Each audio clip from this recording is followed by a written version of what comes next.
Once the line was complete, the Big Four moved to dominate.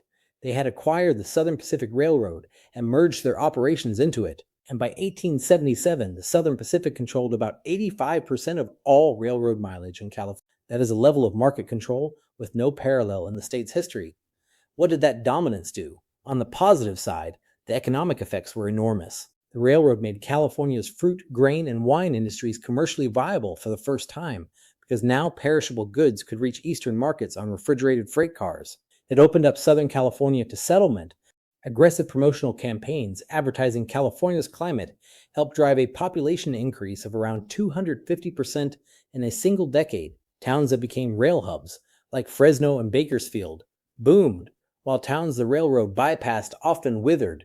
In effect, the Southern Pacific's routing decisions worked like regional planning, with consequences as big as any government policy, but the costs were just as real. The construction of the transcontinental lines was a leading factor in the destruction of the great bison herds, devastating the subsistence economies of plains and Great Basin peoples whose lands were crossed without consent or payment.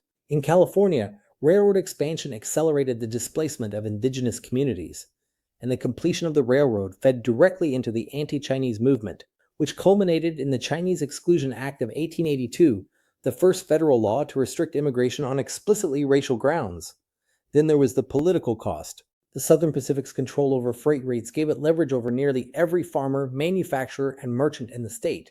Shippers had no alternative, they paid whatever the railroad charged. The company maintained a core of political agents who distributed patronage, picked candidates, and lobbied relentlessly.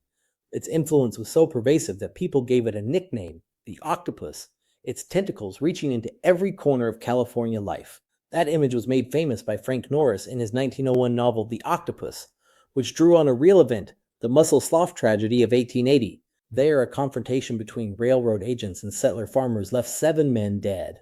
The railroad's habit of charging more for short hauls than long ones, squeezing California shippers, only deepened public fury. By the end of the century, the Southern Pacific was the most reviled corporation in the state, and that anger was about to reshape California government.